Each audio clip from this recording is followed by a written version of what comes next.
हाँ,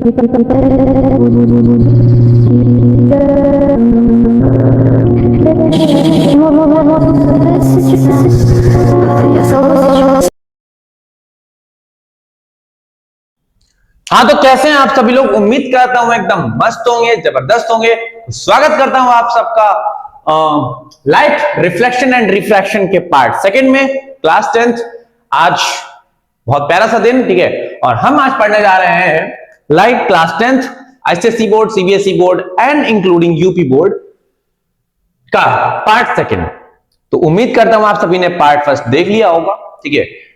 अगर अभी तक आपने उस पार्ट फर्स्ट को नहीं देखा तो लाइट का इंट्रोडक्टरी लेक्चर जस्ट इससे पहले अपलोड हो चुका है इसी चैनल में, तो आप जाकर उसको विजिट कर सकते हैं। और अब हम इस वीडियो लेक्चर में कहानी उसके आगे स्टार्ट करने जा रहे हैं। कहानी स्टार्ट हो रही है व्हाट इज रिफ्लेक्शन, ठीक है। तो पेन कॉपी पेपर निकाल लीजिए और नोट्स बनाना स्टार्ट करिए। तो बहुत ध्यान से देखिएगा, कहानी हम लोग की आगे बढ़ती है। व्हाट इज रिफ्लेक्शन, एक्चुअली में क्या होता है रिफ्लेक्शन।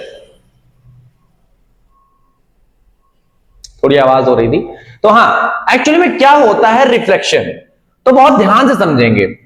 होता क्या है कि जैसे मान लीजिए पिछले टर्म पे मैंने आपको बताया था कि जो लाइट होती है वो रे के फॉर्म में ट्रेवल करती है, ठीक है।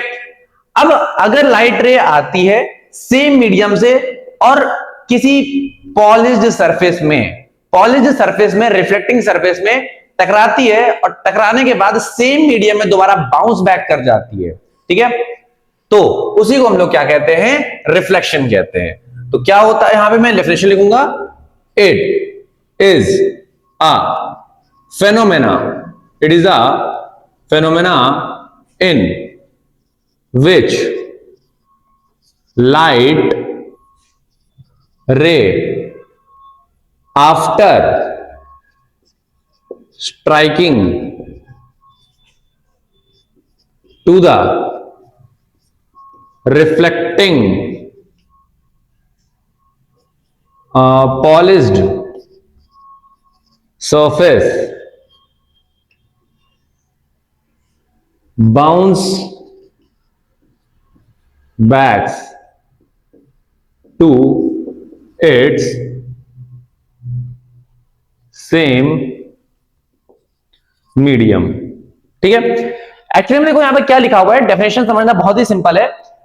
लिखा हुआ है इट इज अ फेनोमेना, ठीक है। ये क्या होता है, फेनोमेना होता है। फेनोमेना मतलब होता है नेचुरल इंसिडेंस, ठीक है, जिसमें क्या होता है, लाइट आती है, लाइट रे आती है after striking to the reflecting polished surface, और एक रिफ्लेक्टिंग पॉलिश्ड सरफेस से, ठीक है, टकराने के बाद क्या होती है, बाउंस बैक कर जाती है। ये बहुत इंपॉर्टेंट है, बाउंस बैक कर जाती है टू इट्स सेम मीडियम, है ना। ये सेम मीडियम में लगाना बहुत जरूरी है, बिना इसके डेफिनेशन इनकम्प्लीट हो जाएगी। तो मान लीजिए भाई, जैसे आपके पास क्या है, यहां पर क्या है, एक सरफेस है ना। ये डायग्राम आपको यहां पे दिख रहा होगा। ये मैंने एक प्लेन सरफेस बना दिया है। ये मिरर को एक्चुअली में बनाने का क्या होता है, तरीका होता है। अभी हम मिरर के बारे में यहां जानेंगे रिफ्लेक्टिंग सर्फेसेस में, ठीक है। मैं जरा लाइट जला लेता हूं, आई होप अब आपको बढ़िया दिख रहा होगा, ठीक। तो यहां पे हमारे पास एक रिफ्लेक्टिंग सर्फेस है। अच्छा, ये है क्या, इसके पीछे क्या होती है, लेड ऑक्साइड की पॉलिश लगी होती है ना। लेड ऑक्साइड की पॉलिश लगी होती है, ठीक है, नॉन रिफ्लेक्टिंग साइड में, और ये इसकी होती है रिफ्लेक्टिंग साइड। अब होता क्या है कि इसमें लाइट रे ऐसे आती है, इसमें लाइट रे ऐसे आती है, टकराती है, और टकराने के बाद ऐसे चली जाती है, ठीक है। लाइट रे में एरो दिखाना बहुत जरूरी है, ठीक है। तो इसी को हम लोग क्या बोलते हैं, रिफ्लेक्शन बोलते हैं, ठीक है। जैसे मान लो यहां पर क्या है कि आपके पास एयर था, एक मीडियम, और टकराने के बाद जो लाइट है दोबारा से कहां चली गई, एयर में चली गई, ठीक है। तो इसी फेनोमेना को हम लोग क्या बोलते हैं, रिफ्लेक्शन बोलते हैं, ठीक है। हमारे आपके अगल बगल, ठीक है, ये जो बोर्ड आपको दिख रहा है, ये भी आपको रिफ्लेक्शन के फेनोमेना की वजह से ही दिख रहा है, ठीक है। लाइट यहां पे आ रही है, टकरा रही है, कैमरे पे जा रही है, कैप्चर हो रही है इंफॉर्मेशन, और वो इंफॉर्मेशन दोबारा से आपके डिजिटल स्क्रीन पर आपको लाइट रेज के फॉर्म में मिल रही है। समझ में आ रहा है, इस तरीके से। तो लाइट रे, तो यहां पे जो एक्चुअली में रिफ्लेक्शन है, आपको समझ में आ गया होगा कि जब लाइट रे आए एक मीडियम से और टकराने के बाद किसी पॉलिश्ड सरफेस को दोबारा से उसी मीडियम में बैक कर जाए ना, बाउंस बैक कर जाए, तो उसी को हम लोग क्या बोलते हैं, रिफ्लेक्शन बोलते हैं। तो आई होप आपको ये फेनोमेना समझ में आ गया होगा, ठीक है।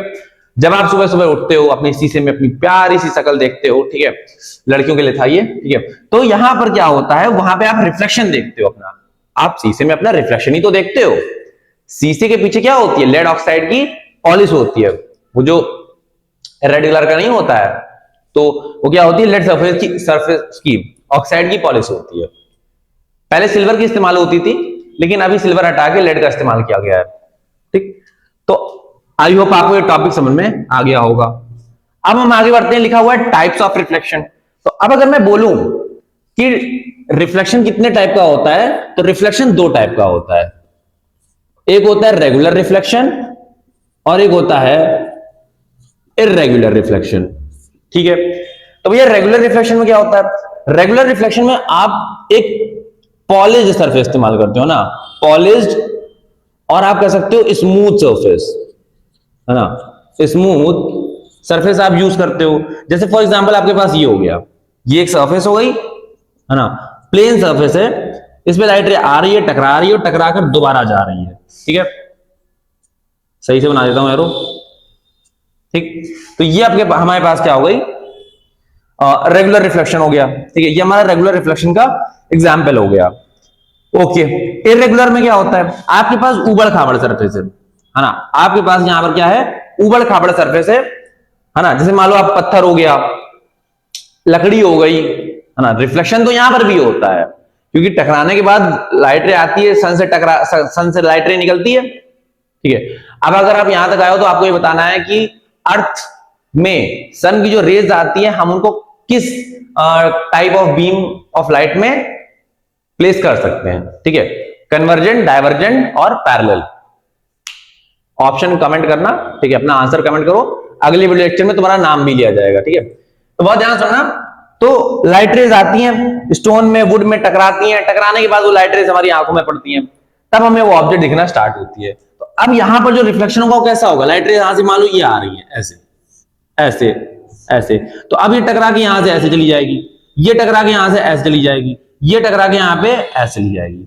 मतलब समझ पा रहे हैं ना, लाइट रे आती है, बट टकराने के बाद क्या होता है, उनका एक प्रॉपर डायरेक्शन में, है ना, एक सेम डायरेक्शन में, सभी रेज जो होती हैं वो सेम डायरेक्शन में नहीं जाती हैं, ठीक है, अलग अलग डायरेक्शन में क्या होती हैं, मुड़ जाती है।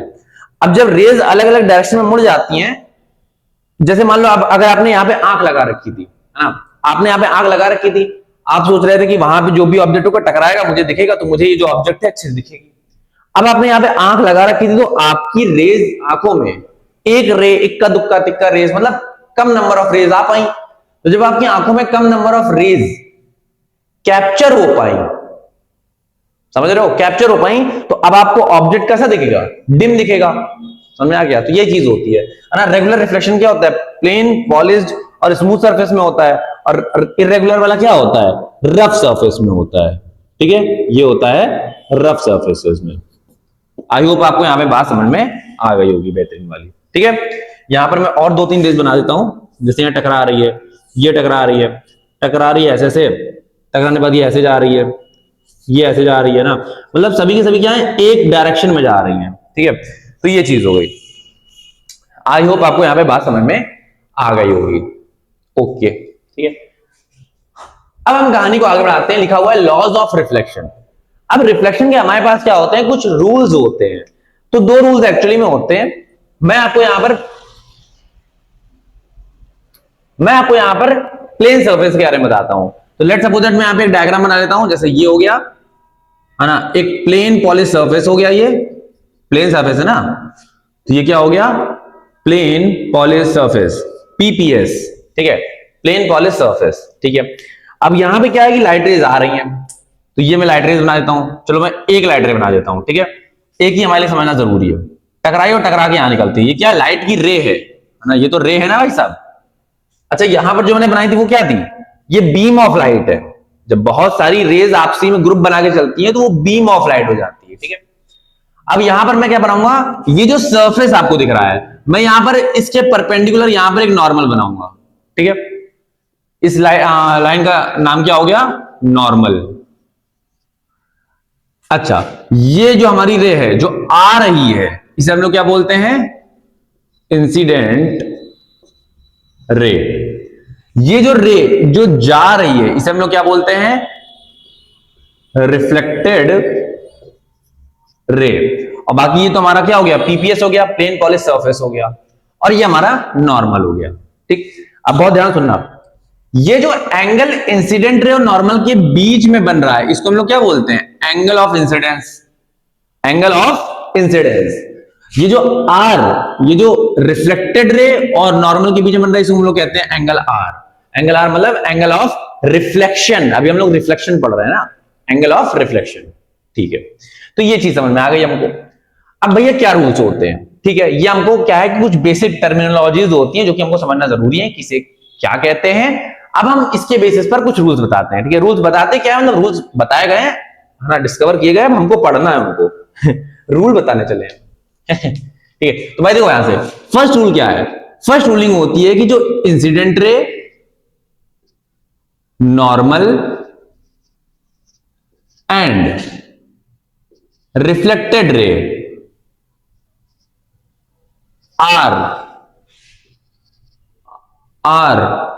are all lie on a same point at a same plane। समझ में आ गया? बहुत ध्यान सुनना, पहला पॉइंट बिल्कुल सिंपल सा है।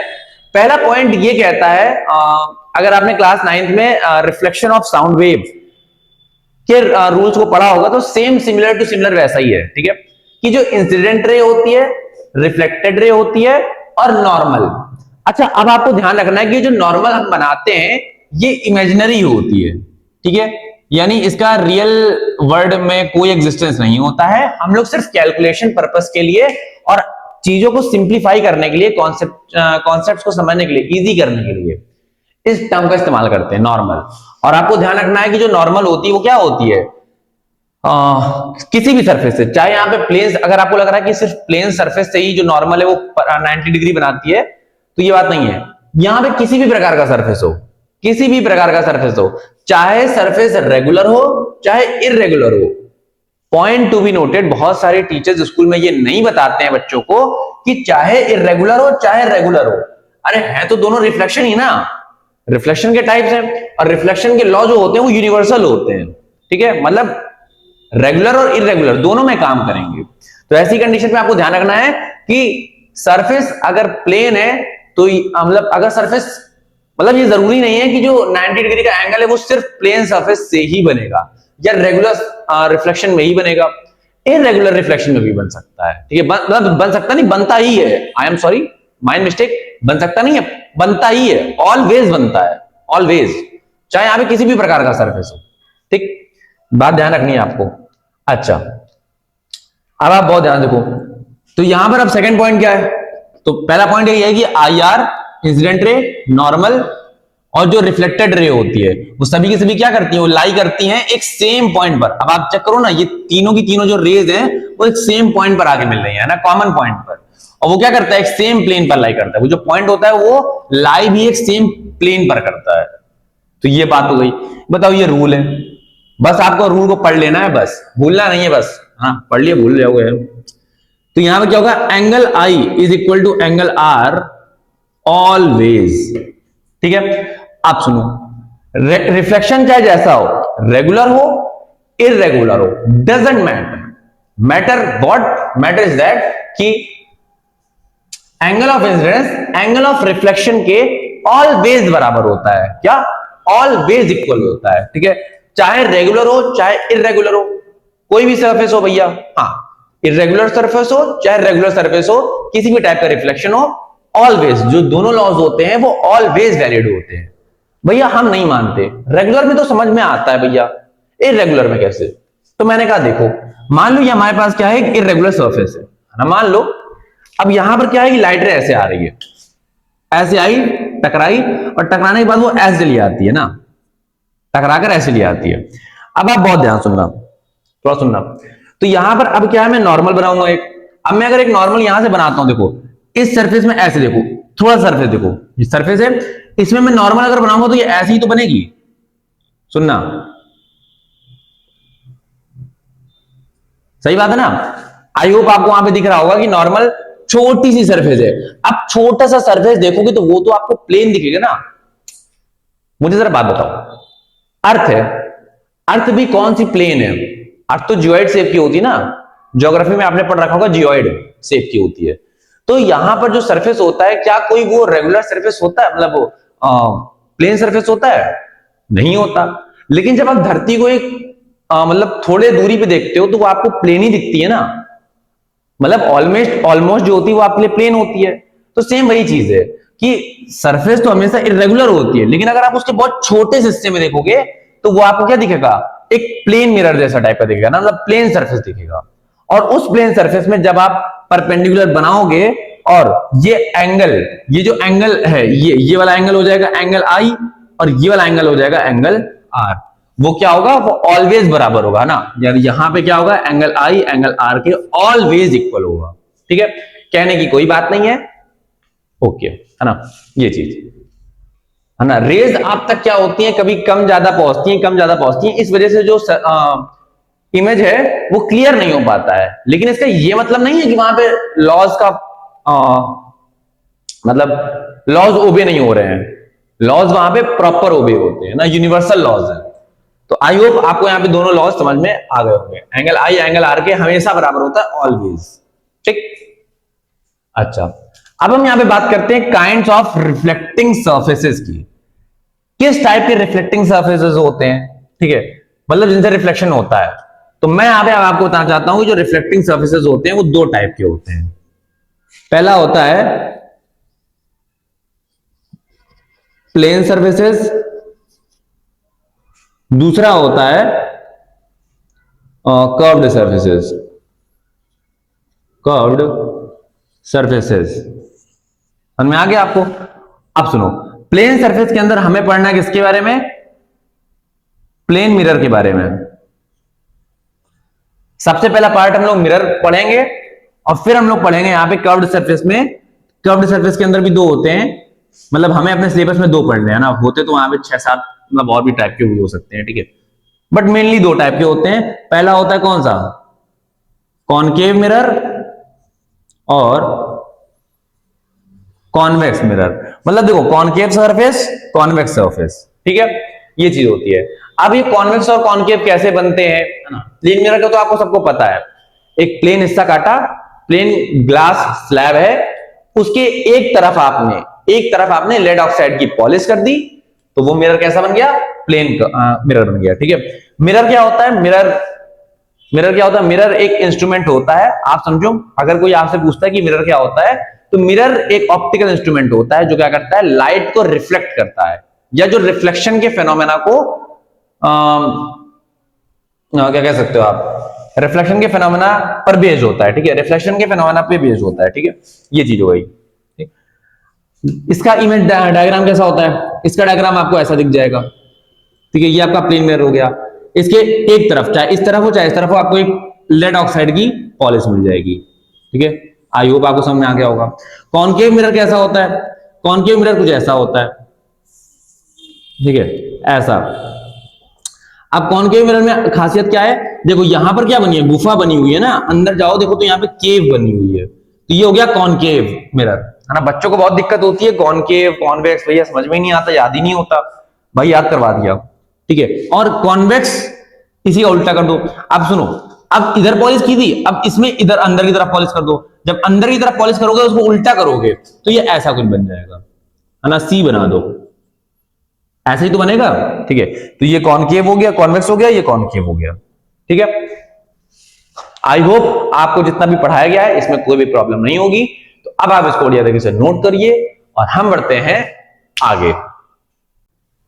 हाँ भाई, तो अब हम आगे बढ़ते हैं। अभी तक आप लोगों ने बेसिक टर्मिनोलॉजीज और लॉ ऑफ रिफ्लेक्शन को देख लिया। अब हम कहानी को आगे बढ़ाते हैं और अब हम लोग टाइप्स ऑफ रिफ्लेक्टिंग सर्फेसेस में आगे बढ़ते हैं और करके एक एक करके सरफेस को पढ़ते हैं। ठीक है, तो पहला उसमें हम लोग का है plane mirror and its properties. ठीक, बहुत इंपॉर्टेंट है, मतलब इंपॉर्टेंट तो उतना ज्यादा नहीं है, लेकिन इसकी जो प्रॉपर्टीज होती है उससे कहीं ना कहीं क्वेश्चन एग्जाम में आ जाता है। ठीक है, तो बहुत ध्यान समझते हैं। तो यहां पर लिखा हुआ है plane mirror and its properties.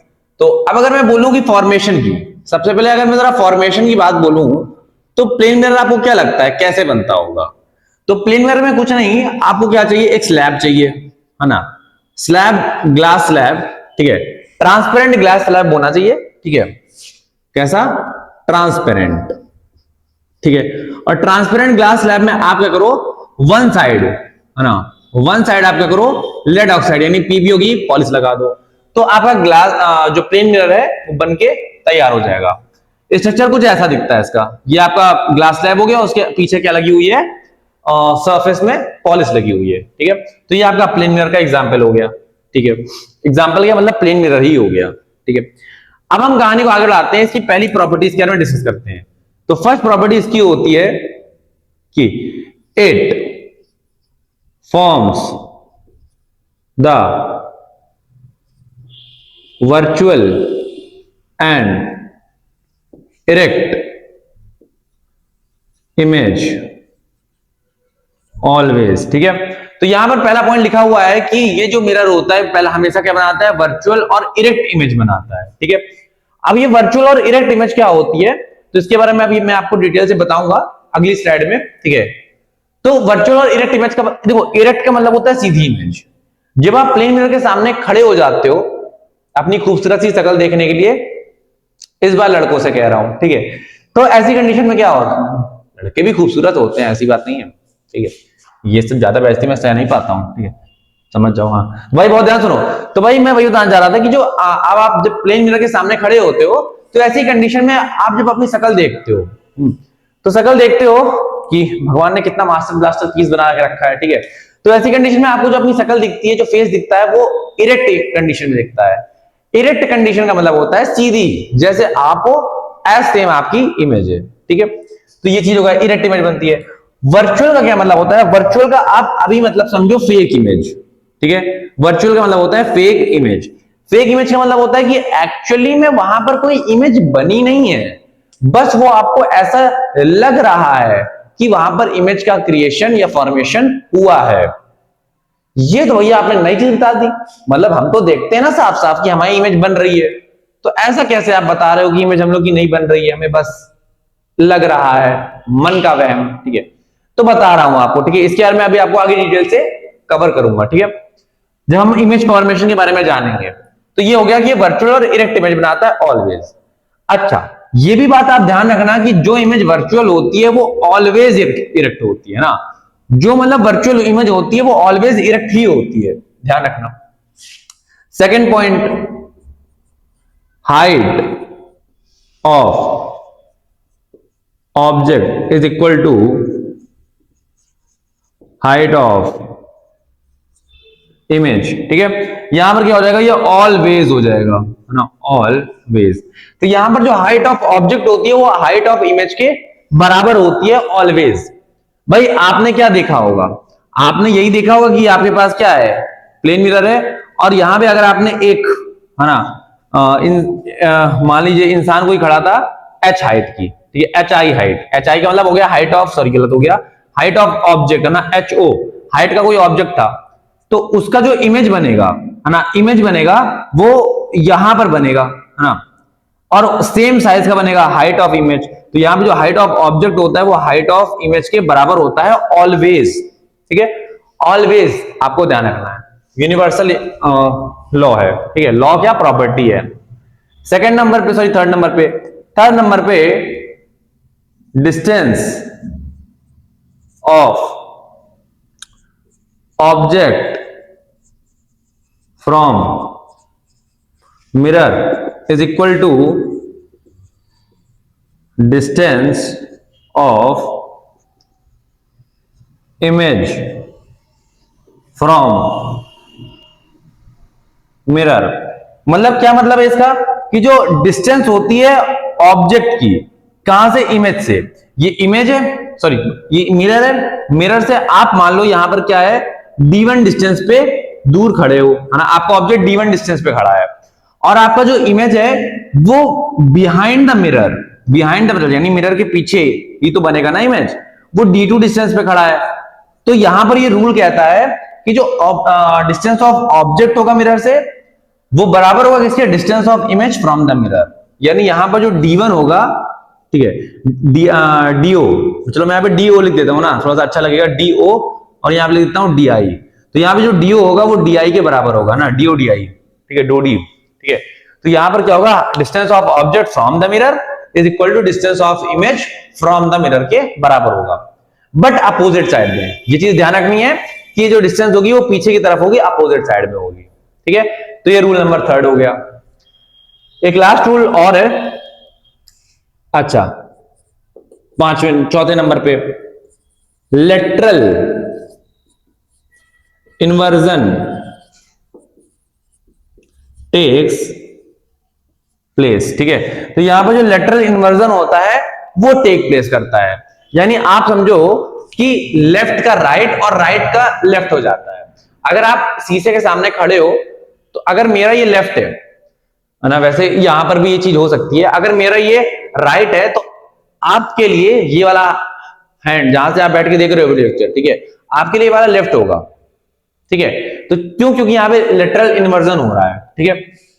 वैसे जो मेरी इमेज है वो रियल कैप्चर हो रही है इस केस में, लेंस में, ठीक है, बट ऐसा जो होता है किसमें, प्लेन मिरर में होता है, ठीक है। लेटरल इन्वर्जन जो होता है वो प्लेन मिरर में होता है। तभी आपने देखा होगा ना, जो एम्बुलेंस होती है, एम्बुलेंस में एम्बुलेंस उल्टा लिखा रहता है। उल्टा क्या लिखा रहता है, जब आप उसको अंदर से पढ़ते हो तो आपको एम्बुलेंस सही दिखता है, लेकिन जब आप बाहर से देखते हो तो आपको उल्टा दिखता है, ठीक है। तो वही होता है, लेफ्ट का राइट और राइट का लेफ्ट हो जाता है। जैसे एग्जांपल मैं यहां पे दे सकता हूं आपको, मैं देख लेता हूं आपको जरा, ये स्क्रीन दिख रही है, हाँ वैसे नीचे दिख रहा है बट मैं यहां लिख देता हूं, ठीक है। तो एग्जांपल जैसे बहुत मैं मस्त एग्जांपल ले रहा हूं, एक लड़की है इसका मैं नाम लिख रहा हूं, चलो यहां पे, ठीक है, अंशिका, ठीक है। तो अंशिका मैं नाम लिख रहा हूं। अब यहां पे मैंने क्या किया, एक प्लेन मिरर लगा दिया, ठीक है। अब प्लेन मिरर लगा दिया तो अब आप समझो कि इसका जो लेटरल इन्वर्जन होगा, है ना, वो कैसा होगा। वैसे नाम यार थोड़ा सही नहीं लिखा है, ठीक है, मतलब नाम सही लिखा है लेकिन तरीका सही नहीं है ना, थोड़ा सा आसान करते हैं ना, शिका, चलो ऐसे नाम लिख देते हैं, ठीक है। तो अब आप यहां पे अगर इसका वो देखोगे, लेटरल इन्वर्जन देखोगे तो कैसा दिखेगा, ए के ऐसे, आई ऐसे, एच ऐसे, एस ऐसे, एन एंड देन ए, समझ में आ गया। तो ये हो गया। तो इस तरीके से क्या है कि आप यहां पे देख सकते हो कि यहां पे जो नाम लिखा था उसका हर वर्ड का मैंने क्या किया है, इस तरीके से, मतलब उसको ऐसे उठाया, देखो ऐसे है, अगर वर्ड अगर ऐसे लिखा हुआ है तो उसको ऐसे करके कॉपी किया है। भाई सबसे पहले तो ये ए यहां पे कॉपी होगा ना, फिर के का उल्टा कॉपी होगा, फिर आई का उल्टा, है ना। अब आई का उल्टा करो चाहे एच का उल्टा करो वो सेम ही रहता है, ए का भी आप उल्टा करो सेम ही रहता है, समझ में आ गया ना। तो इस तरीके से क्या होता है, लेटरल इन्वर्जन होता है, ठीक है। ये एग्जांपल हो गया, मोस्ट इंपॉर्टेंट एग्जांपल है, ठीक है, पढ़ लेना। अब आप देखो, है ना, कर्व्ड मिरर क्या होता है। आई होप आपको यहाँ पे प्लेन मिरर की सारी प्रॉपर्टी समझ में आ गई होंगी। हाँ भैया, हमको सारी की सारी प्रॉपर्टी समझ में आ गई, खासकर वो जो आखिरी वाली आपने बताई, ठीक है। अब पढ़ लो, ठीक है। तो यहाँ जो क्या लिखा हुआ है, अगला आपका केस है कर्व्ड मिरर का। अब कर्व्ड मिरर क्या होता है, कैसे वो बनता है, क्या उसकी टर्मिनोलॉजीज होती हैं, ये हम समझ लेते हैं, ठीक है। बहुत ध्यान से देखिएगा, कर्व्ड मिरर पहली बात तो होता क्या है, ऐसा मिरर, ठीक है, सुनो, a curved surface that is polished at once side, ठीक है। एक ऐसा सरफेस जो कि एक तरफ से पॉलिश्ड हो उसको हम लोग क्या बोलते हैं, कर्व्ड मिरर कहते हैं, ठीक है। समझ में आ गया भैया। इसका फॉर्मेशन कैसे होता है, बहुत ध्यान से देखिएगा। फॉर्मेशन, मान लीजिए आपके पास क्या है, एक हॉलो स्फीयर है ना, ये आपके पास क्या है, एक हॉलो स्फीयर है। हॉलो स्फीयर का मतलब क्या होगा, ट्रांसपेरेंट हॉलो स्फीयर। जैसे आपने देखा होगा ना, पॉन्ड वगैरह होती हैं, मछलियां जिसमें आप रखते हो, तो पॉन्ड वगैरह होती है तो बिल्कुल ऐसे गोल सा होता है। मैं बता रहा हूं ना, आप मान लो गोल सी आपके पास बॉल है, फुटबॉल टाइप की बॉल है, उसके आप पार पार अच्छे से देख सकते हो। जस्ट अ मिनट, एको शायद थोड़ी ज्यादा हो रही होगी, मैं दरवाजा खोल देता हूं।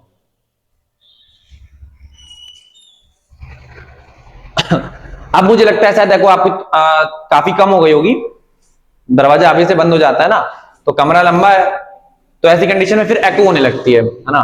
फिर आपके कमेंट्स आते हैं कि भैया आवाज सही नहीं आ रही है, तो फिर एक्चुअली में क्या है ना, रूम खाली होता है। अब मैं रूम को फिल करूं तो करूं कैसे, है ना, रूम ही काफी खाली है, तो इस वजह से क्या है कि एको फेस करनी ही पड़ती है ना। कई बार मैंने चेक कर लिया, माइक में कोई प्रॉब्लम नहीं है, आवाज में कोई प्रॉब्लम नहीं है, एडिटिंग, वीडियो लेक्चर और कंटेंट में भी कोई प्रॉब्लम नहीं है ना। आप ही लोग के कमेंट है, मतलब मैं स्टूडेंट से भी बात करता हूं ना ऑफलाइन कोचिंग में, प्रॉब्लम क्या है, कमरे की प्रॉब्लम है, ठीक है। तो देखते हैं, कमरा भी आगे शायद हमको चेंज करने का मौका मिलेगा, बट उम्मीद करता हूं कि आपको वीडियो लेक्चर साउंड क्वालिटी बिल्कुल बेहतरीन आ रही होगी, और कंटेंट पे आपका मेन फोकस अगर होगा तो वॉइस थोड़ी सी अगर हल्की फुल्की एको करती है तो आपको मेन प्रॉब्लम नहीं होगी। दूसरी बात, मेरा सजेशन रहेगा कि आप जब भी वीडियो लेक्चर देखें तो साथ में लीड का इस्तेमाल करें, और जब आप लीड का इस्तेमाल करें तो उससे आपका कंसंट्रेशन और फोकस भी बढ़ता है, और साथ में आपको एको भी बहुत कम आएगी, ठीक है। पहले के वीडियो लेक्चर तो बहुत ही खराब थे, अब तो वीडियो लेक्चर बहुत, मतलब यहां से उठ के आप समझो यहां आया हूं, ठीक है। Sound quality, video quality, etcetera etcetera, है ना, सभी चीजों के टर्म्स में तो आगे भी बेहतरीन चीजें होंगी। एडवांसमेंट तो होती रहती है, इंसान को ग्रोथ करती रहनी चाहिए, ठीक है। खैर टॉपिक पे दोबारा आते हैं, तो टॉपिक पे दोबारा हम आते हैं, तो ये हमारे पास एक हॉलो सरफेस हो गया, और हॉलो सरफेस में अगर हम क्या करें, इसके इस पार्ट से, है ना, मिड का पार्ट देखो ये होता है, मिड का पार्ट, ये मिड वाला पार्ट, तो मिड के पार्ट से नहीं, मिड के पार्ट से थोड़ा सा इधर ऐसे करके अगर हम यहाँ पे कट करते हैं, कटिंग करते हैं ना, इस तरीके से कैंची लेकर, यहाँ पे हमने कैंची ली इस तरीके से, और यूं यूं ये हमने कैंची ली, और कैंची लेकर हमने काटना, इसको cutter cutter cutter cutter cutter cutter start कर दिया। तो अब ऐसी कंडीशन में क्या होता है, यहां से हमें एक सरफेस निकल के आ जाता है, हमारे पास सरफेस ऐसा है। कैसा निकल के आया, हमारे पास एक ऐसा सरफेस निकल के आया, ठीक है। अब ये जो सरफेस है, ये कैसा सरफेस है, ये कर्व्ड सरफेस है, ठीक है, ये कर्व्ड सरफेस है।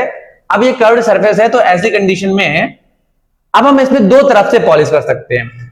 अगर आप पॉलिश इस तरफ कर देते हो, है ना, तो अब आप जरा मुझे बताओ ये किस टाइप का सरफेस बन जाएगा, यानी किस टाइप का मिरर बन जाएगा। बताया था अभी, केव है, देखो यहां पर रिफ्लेक्टिंग साइड, ये हो गई पॉलिश्ड साइड, ये हो गई अंदर की साइड रिफ्लेक्टिंग साइड, यहां से रिफ्लेक्शन होगा, ठीक है। अभी करके हम दिखाएंगे भी। तो ये वाला हो गया कॉनकेव, देखो बाहर से कॉनकेव लिख दिया। अब अगर मान लो इसी में क्या है कि पॉलिश बाहर ना होकर, बाहर पॉलिश नहीं है, बाहर पॉलिश हटा दो, इमेजिन करो दिमाग में, जगह फर्जी नहीं भरेंगे हम, तो यहां पे अब अगर मैं अंदर पॉलिश कर दूं, है ना, अब अगर मैं अंदर यहां पे पॉलिश कर दूं, तो ऐसी कंडीशन में जो सरफेस होगा बाहर से रिफ्लेक्शन करेगा, अब अंदर वाली पॉलिश साइड हो गई ना, तो ये वाला मिरर कैसा बन जाएगा, कॉन्वेक्स बन जाएगा। आई थिंक आपको ये भी समझ में आ गया होगा। क्लियर है, बिल्कुल बिल्कुल क्लियर है भैया ना, बिल्कुल मजा आ गई, ठीक है। तो ये हमारे पास दो टाइप के मिरर हो जाते हैं, हमें इनके बारे में पढ़ना है। भैया बड़े वाले पार्ट का आपने क्या किया, बड़े वाले पार्ट की ऐसी की तैसी इसको उठाओ, कबाड़ में मत फेंकना, ठीक है, आराम से रख लो, मटका बना लेना। पोल, अब हम समझते हैं कुछ बेसिक टर्मिनोलॉजीज। तो पोल क्या होता है, एक मिरर में पोल क्या होता है, कर्व्ड मिरर में पोल क्या होता है। तो देखो जो आपका मिरर होता है ना, मिरर देखो कैसा होता है, मैं समझा देता हूं।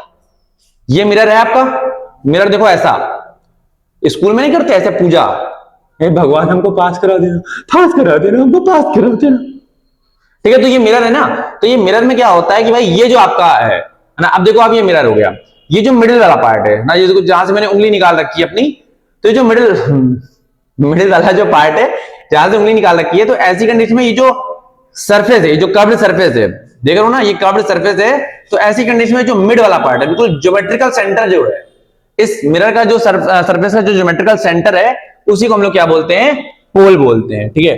तो मैं यहां पर क्या लिखूंगा, मैं यहां पर लिखूंगा इट इज, आप लिख सकते हो, मतलब it is a geometrical centre of the surface, ठीक है। तो ये ज्योमेट्रिकल सेंटर होता है क्या, सरफेस का ज्योमेट्रिकल सेंटर होता है, ठीक है। रेडियस ऑफ कर्वेचर की बात करूं तो देखो जो अब देखो ये जो हॉलो स्फीयर है, तो अगर ये हॉलो स्फीयर है तो ये उसका एक आर्क होगा। अरे भैया ये जो आपने काट के निकाला भी बाहर, ये एक आर्क ही तो है, उस पूरे मिरर का एक पार्ट है ना, मतलब उसका हॉलो स्फीयर का एक पार्ट है, तो ये क्या हुआ, एक आर्क ही तो हुआ सर्कल का, है ना, सर्कल है नहीं है तो 3D में, तो इसका रेडियस भी होगा, है ना। अब इसका यहां से कुछ लेकर यहां इसका रेडियस भी होगा, है ना। ये क्या होता है, इसको हम लोग सेंटर ऑफ कर्वेचर बोलते हैं। अभी तक मैंने यहां पे सेंटर ऑफ कर्वेचर नहीं लिखा, चलो मैं यहां पे लिख देता हूं सेंटर ऑफ कर्वेचर, ठीक है। तो सेंटर ऑफ कर्वेचर, अब सुनना बहुत ध्यान से। तो सेंटर ऑफ कर्वेचर बेसिकली क्या होता है, थोड़ा अच्छे से लिख दूं मैं, ठीक है। Centre of curvature hollow sphere का, या फिर आप कह सकते हो कि ये जो आपके पास कर्व्ड सरफेस होता है, कर्व्ड सरफेस, कर्व्ड मिरर के सरफेस का जो सेंटर होता है वही क्या होता है, उसी को हम लोग क्या बोलते हैं, सेंटर ऑफ कर्वेचर बोलते हैं। तो centre of curvature is what, it is basically the centre of curved mirror, ठीक है। तो कर्व्ड मिरर जो होता है उसका क्या होता है, ये सेंटर होता है, ठीक है। आई होप आपको ये बात समझ में आ गई होगी। रेडियस ऑफ कर्वेचर क्या होता है, ये जो आपको आर्क दिख रहा है, ये जो आपको आर्क दिख रहा है, उस आर्क में ये पोल हो गया, भाई पोल तो ये हो गया, पोल में बिल्कुल मिडिल में होता है ना। अच्छा, पोल को मैंने बताया नहीं, पी से लिखा जाता है। सेंटर ऑफ कर्वेचर है, उसको सी से लिखा जाता है। तो ये वाला पॉइंट क्या हो जाएगा, इसको ओ नहीं हम लोग सी बोलेंगे, सी मतलब सेंटर ऑफ कर्वेचर, ठीक है। रेडियस ऑफ कर्वेचर, ये जो पोल से लेकर सेंटर ऑफ कर्वेचर तक की डिस्टेंस होती है, उसको हम लोग आर बोलते हैं, यानी रेडियस ऑफ कर्वेचर बोलते हैं। तो मैं रेडियस ऑफ कर्वेचर में क्या लिख सकता हूं, आप यहां पे ये भी लिख सकते हो कि ये सेंटर ऑफ कर्वेचर और रेडियस, मैंने यहां पे आर क्यों लिख दिया, आर नहीं, यहां जी तो पी है ना, पोल है तो, ठीक है। तो सेंटर ऑफ कर्वेचर और पोल के बीच की जो डिस्टेंस होती है वो रेडियस ऑफ कर्वेचर होती है। तो यहां पे मैं क्या लिख दूंगा, distance between centre of curvature and pole of the mirror या ऑफ द कर्व्ड सरफेस, ठीक। फोकल लेंथ क्या होती है, फोकल लेंथ होती है स्मॉल एफ। स्मॉल एफ का क्या मतलब है, देखो चलो अभी आप ये समझ लो फोकल लेंथ क्या होती है। रेडियस ऑफ कर्वेचर का जो हाफ डिस्टेंस होता है उसको हम लोग क्या बोलते हैं, फोकल लेंथ बोलते हैं, ठीक है। तो it is defined as half the radius of curvature, ठीक है। तो रेडियस ऑफ कर्वेचर का क्या होता है, ये हाफ होता है, ठीक है। आई होप आपको यहां पे बात समझ में आ गई होगी। इसका फॉर्मूला भी होता है एफ, फोकल लेंथ, है ना, स्मॉल एफ से लिखते हैं। तो small F is equal to R by 2। Radius of curvature का जो आधा होता है वही आपका क्या होता है, फोकल लेंथ होता है, ठीक है। आई होप आपको यहां पर भी बात समझ में आ गई होगी। आगे मैं बोलता हूं प्रिंसिपल एक्सिस क्या होती है। प्रिंसिपल एक्सिस को हम लोग वैसे, है ना, पी ए से अगर आप चाहो तो लिखना चाहो पा, है ना, पापा ठीक है। तो यहां पे प्रिंसिपल एक्सिस, तो प्रिंसिपल एक्सिस बेसिकली क्या होती है, ये जो लाइन है, अच्छा ये लाइन इमेजिनरी होती है, ध्यान रखना। प्रिंसिपल एक्सिस एक इमेजिनरी लाइन होती है। सेंटर ऑफ कर्वेचर और पोल को जोड़ के जाने वाली जो इमेजिनरी लाइन होती है उसको हम लोग क्या बोलते हैं, प्रिंसिपल एक्सिस बोलते हैं, ठीक है। तो मैं अभी क्या बोलूंगा, इमेजिनरी लाइन थ्रो किधर से, through centre of curvature and pole. Centre of curvature and pole से पास होकर जाने वाली जो इमेजिनरी लाइन होती है, पास होने वाली जो लाइन होती है उसी को हम लोग क्या बोलते हैं, प्रिंसिपल एक्सिस बोलते हैं, ठीक। आई होप समझ में आ गया होगा आपको। ये जो लाइन जा रही है यहां से सीधी सीधी, ये क्या हो गई, प्रिंसिपल एक्सिस यानी पीए हो गई, है ना, पीए, पर्सनल असिस्टेंस नहीं, असिस्टेंट नहीं, पीए मतलब प्रिंसिपल एक्सिस, ओके। अब हम जरा समझ लेते हैं, एक लास्ट पॉइंट और बचा है, प्रिंसिपल फोकस क्या होता है ना, इसके हम थोड़ा डिटेल से जानेंगे। देखो प्रिंसिपल फोकस क्या होता है, मैं यहां पे आपको समझाता हूं। जैसे मान लो यहां पर क्या है, ये आपके पास हो गया कॉनकेव मिरर, है ना, कॉनकेव मिरर, एम लिख दिया तो यानी मिरर। ये आपके पास हो गया कॉन्वेक्स मिरर, है ना, कॉन्वेक्स एम, एम का मतलब क्या हो गया, मिरर, ठीक है। ये हो गई इसकी प्रिंसिपल एक्सिस, ठीक है, इमेजिनरी होती है ना प्रिंसिपल एक्सिस। ये हो गया इसका पोल, ये हो गया इसका फोकल लेंथ एफ, है ना, स्मॉल एफ फोकल लेंथ, और ये हो गया इसका सेंटर ऑफ कर्वेचर। तो ये सेंटर ऑफ कर्वेचर और इसका जस्ट आधा क्या होता है, फोकल डिस्टेंस। फोकल डिस्टेंस वैसे इसे कहते हैं, देखो फोकस पॉइंट को हम लोग कैपिटल एफ से लिखते हैं ना, इसको लिखते हैं हम लोग किससे, कैपिटल एफ से, इसको लिखते हैं स्मॉल एफ से। स्मॉल एफ हो गई ये डिस्टेंस, स्मॉल एफ इतनी डिस्टेंस हो गई, ये इतनी, समझ में आ रहा है, और ये हो गई आर, ये जो डिस्टेंस है ना, ये डिस्टेंस हो गई आर, ठीक है। बहुत ध्यान सुनना, अब सुनते जाना। मान लो कि आप प्रिंसिपल एक्सिस से पैरेलल रेज लेके आ रहे हो, प्रिंसिपल एक्सिस के आप क्या लेके आ रहे हो, पैरेलल रेज लेके आ रहे हो, ठीक है, पैरेलल बीम ऑफ लाइट लेके आ रहे हो प्रिंसिपल एक्सिस के। देखो प्रिंसिपल एक्सिस जा रही है, ये पी ए टकराती है, टकराने के बाद रिफ्लेक्शन होगा, रिफ्लेक्शन होने पे देखो सरफेस अंदर की तरफ है ना, तो रिफ्लेक्शन होने के बाद क्या होगा, ये फोकस से ऐसे जूम करके निकलेगी, जूम करके निकलेगी, जूम करके, जूम करके, समझ में आ रहा है। तो देखो आफ्टर, मतलब देखो यहां पे ये भी रे बना दो ताकि पता चल पाए कि रे आ कहां से रही है और जा कहां से रही है, ठीक है। लाइट में बहुत इंपॉर्टेंट है कि आप ये रेस बनाएं और समझाएं एग्जामिनर को, ये कॉपी चेकर को, कि आपने रेस कहां से बनाई है, किस लिए बनाई है और कैसे बनाई है और क्यों बनाई है, सबका आंसर होना चाहिए, ठीक है। तो बहुत ध्यान सुनना, यहां पे फोकस पॉइंट, ये जो है फोकस पॉइंट, देखो एक सिंगल पॉइंट ऐसा है ना जहां से सारी की सारी रे टकराने के बाद मिलके जा रही हैं, यानी पास होके जा रही हैं, मीट करते हुए जा रही हैं, उसी पॉइंट को हम लोग क्या बोलते हैं, प्रिंसिपल फोकस बोलते हैं। सीधी सी भाषा में फोकस पॉइंट क्या होता है, प्रिंसिपल फोकस बोलो या फिर फोकस पॉइंट बोल दो, समझ में आ गया। Focus point is basically a point at which all the rays that are parallel to the principal axis after reflection meet at that point, ठीक है, या pass at that point, या pass या gone through at that point, समझ आ गया। तो ये चीज होती है। अच्छा ठीक है, ये बात भी आपको समझ में आ गई। अब आप समझना, ये एक सरफेस आपके पास हो गई और ये यहां पर आपके पास क्या हो गई, प्रिंसिपल एक्सिस। भाई इसकी प्रिंसिपल एक्सिस तो ऐसे ही जाएगी, तो ये आपके पास हो गई प्रिंसिपल एक्सिस, ये आपके पास हो गया इसका पोल, ठीक है, ये आपके पास यहां पर हो गया इसका सेंटर ऑफ कर्वेचर, ठीक है। सेंटर ऑफ कर्वेचर और पोल के बीच में कुछ मिड में ये पॉइंट है ना, ये पॉइंट क्या हो गया आपका, फोकस पॉइंट हो गया ना, फोकस पॉइंट। भाई सेंटर ऑफ कर्वेचर और पोल के बीच में ही तो रहता है। अच्छा इस केस में रेडियस ऑफ कर्वेचर किधर होगी, रेडियस ऑफ कर्वेचर ऐसे रहेगी, ठीक है। फोकल डिस्टेंस किधर रहेगी, फोकल लेंथ ये रहेगी ऐसे, है ना, फोकल लेंथ ऐसे रहेगी, ठीक है। अब मैं क्या करता हूं, बहुत ध्यान समझना, यहां पे लाइट रेज आ रही हैं, टकरा रही हैं ऐसे ऐसे ऐसे ऐसे, तो टकराने के बाद क्या है, ये लाइट रे ऐसे जाएगी। आप समझना जरा, यहां मुझे कुछ समझाना है आपको, क्योंकि जो पूरी बात है वो तो आप अगले टर्न में ही समझोगे, ठीक है। टकरा के जा रही हैं ऐसे ऐसे जा रही हैं, अब टकरा के जा रही हैं तो वो अंदर तो नहीं घुस पाएंगी।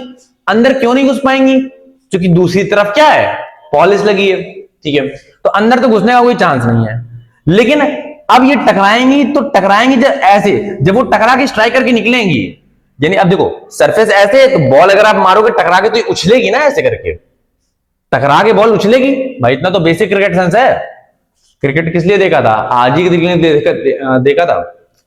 तो ये यहां पर क्या होगा, टकराएगी, तो टकरा कर जब ये निकलेगी तो निकलने का भी एक डायरेक्शन है। कैसे, प्रिंसिपल फोकस जो होगा उसके बिल्कुल अपोजिट करते हुए निकलेगी, है ना, प्रिंसिपल एक्सिस से आते हुए निकलेगी ऐसे, ये ऐसे ऐसे, ठीक है, ऐसे करके भाई इसका रे डायग्राम बनेगा। समझ में आ गया आपको? आई होप आपको यहां पे कहानी समझ में आ गई होगी काफी बेहतरीन तरीके से, ठीक है। तो उम्मीद करता हूं आपको ये बात समझ में आ गई होगी, ठीक है। तो ये जो पॉइंट है, मेरा जो मेन एम था, गोल था, वो था कि इस लेक्चर में आपको प्रिंसिपल फोकस के बारे में बता दूं कि प्रिंसिपल फोकस किसे कहते हैं, है ना। जरूरी नहीं है कि हमेशा प्रिंसिपल फोकस से जो लाइट रे है वो पास हो ही, ठीक है, जरूरी नहीं है। हाँ जरूरी क्या है कि प्रिंसिपल फोकस से या तो पास होके जाएंगी सारी रेस, और या तो सारी की सारी रेस पास होते हुए लगेंगे कि भाई वो पास होते हुए वहां से आ रही हैं, ठीक है। ये चीज यहां पे लाइट रेस देखो एक्चुअली में गई नहीं है वहां पे, बस लग रहा है कि वहां से आ रही हैं, तो इसे कहते हैं वर्चुअल कंडीशन। जो मैंने अभी आपको बोला था ना यहाँ पे वर्चुअल कंडीशन, तो अभी मैं आपको वर्चुअल कंडीशन और डिटेल में बताऊंगा नेक्स्ट वीडियो लेक्चर में, इंतजार करो थोड़ा सा, ठीक है। और ये रियल कंडीशन, ये रियल कंडीशन है जहां पर रेज एक्चुअली में कट करें, सच में कट करें, दिख रहा हो भाई साहब, है ना। अब बस आप अंधे ना हो, जो कि आप हो, ठीक है। तो ऐसी कंडीशन में भाई आपको रेस में नहीं दिखेंगी, वरना तो आपको सारी की सारी रेस दिख ही जाएंगी। ठीक है, उम्मीद करता हूं, खैर तो उम्मीद करता हूं आपको सारा का सारा वीडियो लेक्चर यहां पे समझ में आ गया होगा। ठीक है, अगर कोई डाउट होता है तो आप कमेंट सेक्शन में बता सकते हो। ठीक है, उसका रिप्लाई आपको अगले वीडियो लेक्चर में कर दिया जाएगा, अगर कोई अच्छा डाउट होगा, और नहीं तो मैं उसके नीचे ही आपको एक्सप्लेनेशन दे दूंगा। ठीक है, तो अब आप इस लेक्चर को रिवाइज करिए और मिलते हैं आपसे फिजिक्स के अगले धमाकेदार लेक्चर में। तब तक के लिए stay healthy and keep learning.